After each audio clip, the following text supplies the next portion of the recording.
नमस्ते। अगर आपको सुबह उठते टाइम छींकें आती हैं या आपको साइनस की प्रॉब्लम है या नाक बंद रहती है, तो मैं आपको एक एक्यूप्रेशर का पॉइंट बताने जा रही हूँ जिसे दबाने से आपको बहुत आराम पड़ेगा। जब भी आप सवेरे उठें तो अपने दोनों उंगलियों से नाक के ऊपरी हिस्से से लाते हुए नीचे लाते हुए इस वाले पॉइंट्स को, जहाँ मेरी उंगली है, इसको दबाइए।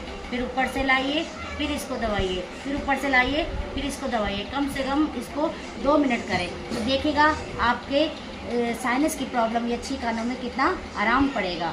धन्यवाद।